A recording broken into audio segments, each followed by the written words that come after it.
6 cientistas, preparados, equipados, dentro de uma instalação aquecida com energia funcionando, comida no estoque e rádio ligado, todos mortos.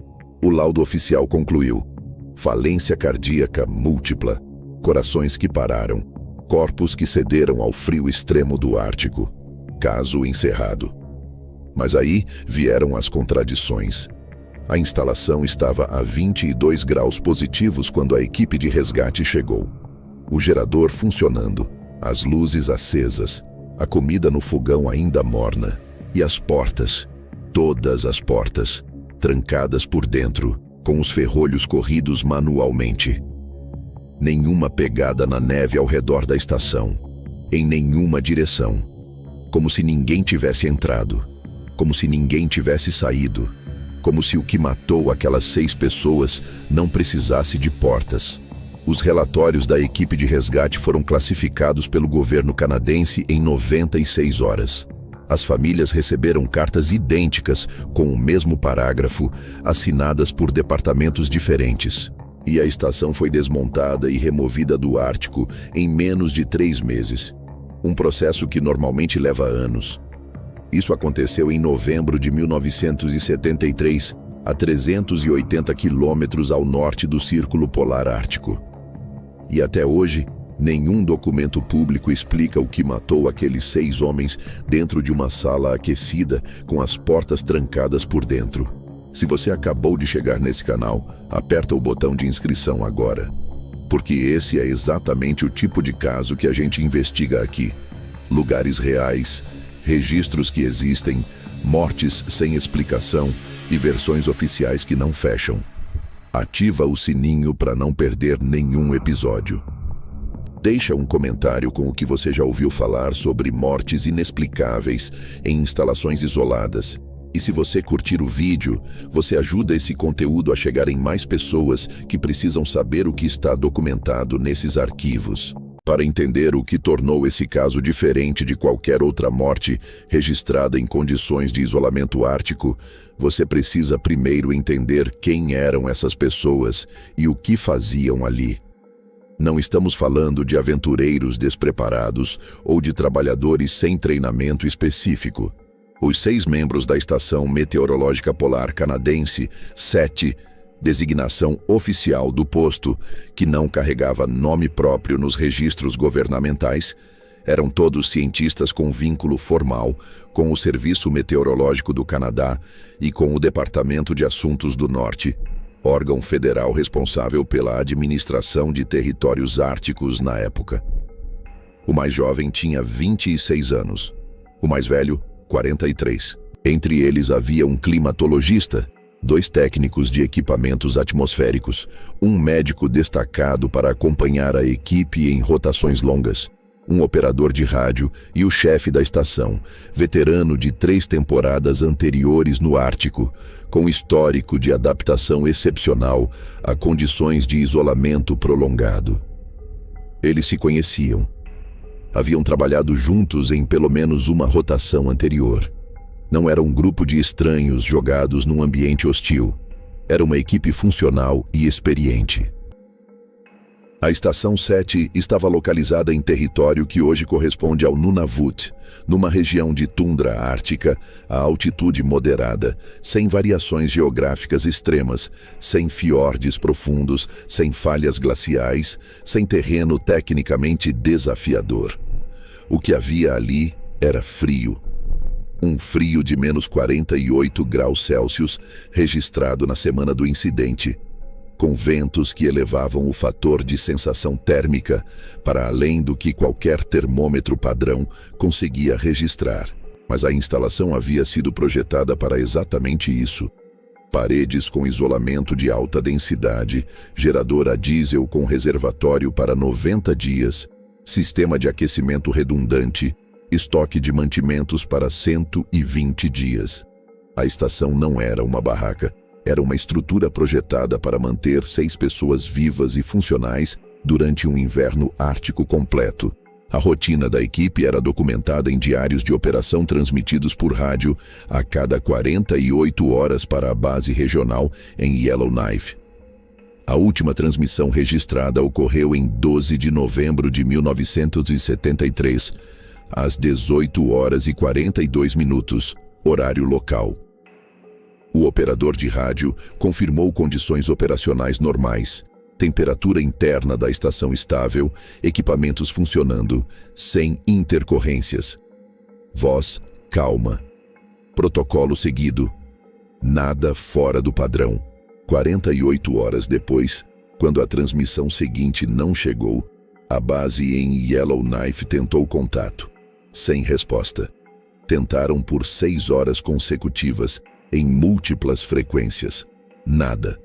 O protocolo para a ausência de comunicação prolongada determinava envio de equipe de verificação em até 72 horas. Dadas as condições climáticas da semana, tempestade de neve severa que tornava o voo arriscado, a equipe só conseguiu partir no terceiro dia de silêncio. Chegaram à estação 7 em 16 de novembro e encontraram as luzes acesas, o gerador funcionando, o aquecimento ligado. A temperatura interna, medida imediatamente pela equipe de resgate, era de 22 graus positivos. No lado de fora, menos 48. Dentro, 22 graus. Como qualquer tarde amena de primavera numa cidade do interior do Canadá. Os 6 corpos estavam distribuídos pela estação. 2 na sala de operações. 1 na cozinha, sentado à mesa, com uma xícara à frente. 1 no corredor entre a área de descanso e o banheiro. 2 nos beliches, em posições que sugeriam sono, cobertores sobre o corpo, cabeça no travesseiro, como se tivessem simplesmente parado de existir no meio de uma noite comum. Não havia sinal de luta. Não havia móvel derrubado, objeto quebrado, marca de arranhão em nenhuma superfície. Não havia vômito, sangue ou qualquer fluido corporal fora do lugar esperado. Os rostos, segundo o relato do médico que integrava a equipe de resgate, relato que circulou informalmente anos depois, nunca publicado oficialmente, estavam em repouso. Não havia expressão de dor, de medo ou de esforço. Havia ausência, como se a consciência houvesse simplesmente se apagado antes que o corpo tivesse tempo de reagir. E então o chefe da equipe de resgate foi verificar as portas. A porta principal, ferrolho corrido por dentro. A porta de serviço, na lateral da estrutura, ferrolho corrido por dentro. A escotilha de emergência no teto, usada em casos de soterramento por neve. Fechada por dentro, com o mecanismo de trava acionado manualmente a partir do interior. Todas as saídas possíveis da estrutura estavam bloqueadas por dentro, com mecanismos que não podem ser operados de fora. E na neve ao redor da estação, neve fresca, depositada nas últimas 36 horas pela tempestade, superfície intacta e uniforme, não havia uma única pegada, em nenhuma direção. A um raio de 200 metros da estrutura, a neve estava virgem. O que entrou ali não deixou rastro. O que matou aquelas 6 pessoas não usou as portas. E o que as matou fez isso em silêncio, sem luta, sem dor aparente, dentro de uma sala aquecida com as luzes acesas. Enquanto lá fora, a menos 48 graus, o Ártico permanecia completamente indiferente. A equipe de resgate classificou a cena como situação sem precedente nos protocolos de Operação Ártica e acionou imediatamente o Departamento Federal. Em 96 horas, os arquivos foram classificados e as perguntas que aquela cena levantava ainda não tinham e nunca teriam uma resposta oficial. As autópsias foram realizadas em Yellowknife por um patologista do governo federal destacado especificamente para o caso, não o patologista regional habitual. Esse detalhe, aparentemente burocrático, foi notado anos depois por um pesquisador que tentou rastrear a cadeia de custódia dos laudos. A substituição do profissional local por um enviado de Ottawa era incomum para mortes em território remoto. E nenhum documento explica a razão dessa decisão. Os laudos oficiais concluíram falência cardíaca aguda, Em todos os 6 casos, sem especificação de causa primária, sem toxicologia completa publicada, sem histologia dos tecidos cardíacos incluída nos documentos que eventualmente foram liberados parcialmente décadas depois, por solicitação formal sob a Lei de Acesso à Informação canadense. O que os documentos parcialmente liberados mostram, e o que pesquisadores independentes que os analisaram apontaram, é uma série de lacunas e anomalias que o laudo oficial não abordou. A primeira é a temperatura corporal no momento da descoberta. Em casos de morte por falência cardíaca em ambiente aquecido, a temperatura corporal cai gradualmente após o óbito em direção à temperatura ambiente, processo chamado algor mortis, que ocorre a uma taxa aproximada de 1 grau por hora.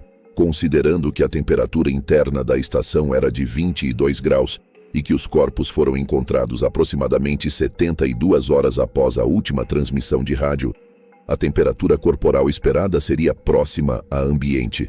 O médico da equipe de resgate registrou, em anotações pessoais que vieram a público décadas depois por meio de um familiar, que 2 dos corpos apresentavam temperatura corporal significativamente abaixo do esperado para o tempo decorrido, como se houvessem esfriado mais rápido do que a física do ambiente permitiria. Essa observação não aparece em nenhum laudo oficial. A segunda anomalia está nos equipamentos de registro da estação. A estação 7 operava com barômetros, termômetros e anemômetros de registro contínuo, instrumentos que produziam fitas de papel com leituras ininterruptas ao longo das 24 horas. Essas fitas foram recolhidas pela equipe de resgate e enviadas para análise. O que os documentos parcialmente liberados revelam é que as fitas de registro atmosférico interno da estação, que mediam temperatura, pressão e umidade do ar dentro da estrutura, apresentavam uma anomalia entre as 2 e as 4 da manhã do dia 13 de novembro. Uma queda brusca e breve de pressão atmosférica interna, seguida de retorno imediato aos valores normais. A duração registrada era de aproximadamente 11 minutos. Uma queda de pressão interna numa estrutura hermeticamente fechada, no meio de uma madrugada ártica, sem abertura de portas ou janelas, sem ativação do sistema de ventilação forçada. Os engenheiros que analisaram as fitas décadas depois, consultados informalmente por um pesquisador independente, não conseguiram oferecer uma explicação mecânica para o fenômeno dentro dos parâmetros normais de operação da estrutura. A terceira anomalia é a que divide mais profundamente os poucos especialistas que tiveram acesso ao material: o estado dos olhos dos 6 corpos. Nas anotações pessoais do médico da equipe de resgate, o mesmo documento que mencionou a temperatura corporal anômala, há uma observação sobre a condição ocular de 4 dos 6 corpos. As pupilas estavam fixas e maximamente dilatadas, o que seria esperado em morte.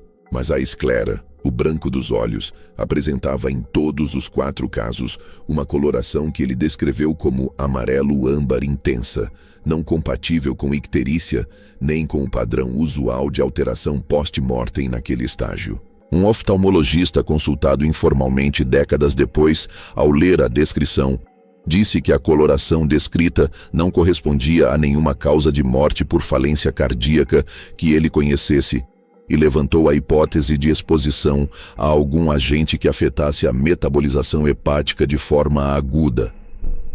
Mas sem os corpos e sem a toxicologia completa, era impossível ir além da hipótese. A quarta anomalia é talvez a mais difícil de enquadrar em qualquer categoria técnica conhecida: o rádio. O rádio da estação estava ligado quando a equipe de resgate chegou, sintonizado na frequência de comunicação com Yellowknife, como esperado. Mas o operador de rádio da equipe de resgate notou algo que registrou em seu diário operacional, documento que se tornou público como parte de um arquivo pessoal doado a uma biblioteca regional anos depois. O rádio apresentava, no visor analógico de frequência, uma sintonização secundária ativa que não correspondia a nenhuma frequência de comunicação conhecida do Serviço Meteorológico ou de qualquer agência federal canadense. Uma frequência que ele anotou no diário e que, quando verificada posteriormente por um pesquisador de comunicações, correspondia a uma faixa de uso militar restrito, não alocada para uso civil em nenhum contexto documentado publicamente.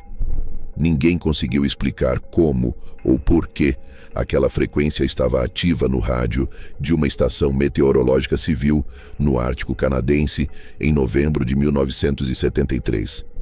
O governo canadense nunca respondeu formalmente a nenhuma dessas questões. Os laudos completos continuam classificados. A toxicologia completa nunca foi publicada. E a estação, a estrutura física, com todos os seus instrumentos de registro e toda a sua história gravada nas fitas de papel, foi desmontada e removida do local em fevereiro de 1974, menos de 3 meses após o incidente. O destino do material removido não consta em nenhum documento de acesso público. O que os peritos não conseguem explicar não é nenhum desses elementos isoladamente. É o conjunto. Uma queda de pressão de 11 minutos numa estrutura fechada. Corpos esfriando mais rápido do que o ambiente permitiria. Coloração ocular sem causa conhecida. Um rádio sintonizado numa frequência militar restrita.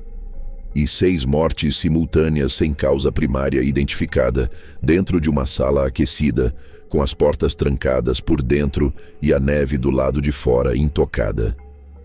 Nenhuma hipótese única cobre tudo isso. E ninguém, oficialmente, tentou fazer esse encaixe em público.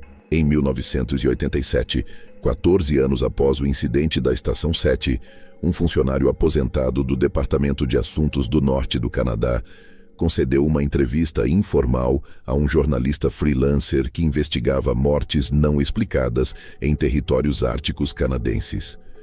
O funcionário não permitiu que seu nome fosse publicado. A entrevista foi gravada, transcrita e depositada num arquivo pessoal que o jornalista deixou para uma universidade do oeste canadense ao morrer no início dos anos 2000. Foi a partir desse arquivo que partes do que se sabe hoje sobre o contexto interno do caso vieram a público. O que o funcionário disse, com a ressalva explícita de que estava falando a partir de memória de conversas internas, não de documentos que houvesse visto diretamente, era o seguinte: o incidente da Estação 7 não era o único do seu tipo nos registros internos do departamento. Segundo ele, havia pelo menos 2 outros casos, ocorridos entre 1965 e 1971, envolvendo instalações de pesquisa em território ártico canadense com características similares. Mortes múltiplas em ambiente fechado e aquecido, sem explicação de causa primária satisfatória, com arquivamento rápido e classificação dos registros. Em nenhum dos 2 casos, segundo o funcionário, havia sido produzido qualquer relatório interno, consolidando os 3 incidentes como parte de um padrão. Cada um havia sido tratado como evento isolado, por equipes diferentes, em departamentos que não se comunicavam entre si. A razão pela qual ele sabia dos 3, explicou, era que havia sido designado, por um período de cerca de 8 meses no início dos anos 70, para uma função administrativa de arquivamento de incidentes em instalações remotas, um trabalho burocrático menor, de catalogação, que lhe havia dado acesso a resumos de casos que normalmente não circulavam entre departamentos. Ele havia notado a similaridade entre os casos naquela época. Havia mencionado para um superior. Havia sido instruído a não incluir nenhuma referência cruzada entre os casos nos arquivos. E havia obedecido. Não havia, segundo ele, nenhuma instrução explícita de encobrimento, nenhuma reunião secreta, nenhum documento proibido, nenhuma ameaça. Apenas uma instrução administrativa simples e direta. Os casos são separados, tratamos cada um como separado, arquivamos como separado. E o sistema funcionou exatamente como foi instruído a funcionar. Os casos permaneceram separados, invisíveis um ao outro, cada um enterrado no seu próprio arquivo classificado. É importante ser preciso sobre o que essa informação representa e o que ela não representa. Um relato anônimo de memória, fornecido 14 anos após os fatos, sem documentos de suporte verificáveis, não é prova de nada. É um testemunho, um ponto de dado que precisa ser avaliado dentro do conjunto maior de evidências e que, isoladamente, não sustenta nenhuma conclusão. Qualquer investigador sério diria exatamente isso. Mas o que torna o relato relevante não é o que ele afirma sobre os outros casos. É o que ele confirma sobre o caso da Estação 7, especificamente. Que havia, internamente ao departamento, consciência de que o incidente não havia sido explicado de forma satisfatória e que a decisão de arquivar rapidamente e classificar os registros foi uma decisão administrativa deliberada, não um acidente de processo ou uma limitação técnica da época. Isso não significa crime, não significa conspiração no sentido dramático do termo.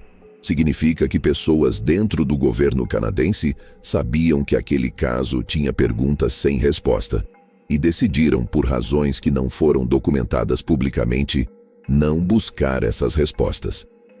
As famílias dos 6 pesquisadores fizeram o que puderam dentro do sistema. Nos anos seguintes ao incidente, 3 das 6 famílias solicitaram formalmente acesso aos laudos completos.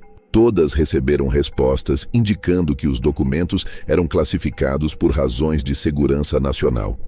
Uma designação que, aplicada à morte de meteorologistas numa estação remota, nunca foi explicada publicamente. Em 1982, uma das famílias entrou com pedido formal sob a Lei de Acesso à Informação, que havia sido criada naquele ano. Recebeu documentos com extensas redações. Em 1999, uma segunda solicitação pela mesma família resultou em documentos ligeiramente menos redados, os que revelaram as fitas de registro com a queda de pressão anômala. Mas os laudos completos, a toxicologia e os relatórios internos da equipe de resgate continuam classificados até hoje. O que ficamos no final é com o mesmo conjunto de perguntas que a cena original levantava.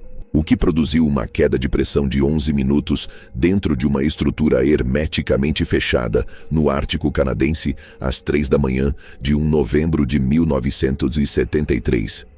O que fez 6 corpos esfriarem mais rápido do que o ambiente permitiria? O que coloriu de âmbar a esclera de 4 deles? O que sintonizou aquele rádio numa frequência militar restrita? E o que, ou quem, entrou naquela estação sem usar as portas e saiu sem deixar uma pegada na neve? Não sabemos. E essa é exatamente a parte mais perturbadora de tudo isso. Não a possibilidade de uma resposta sobrenatural ou impossível. É a certeza de que alguém, em algum momento, teve acesso às respostas e decidiu que nós não precisávamos delas.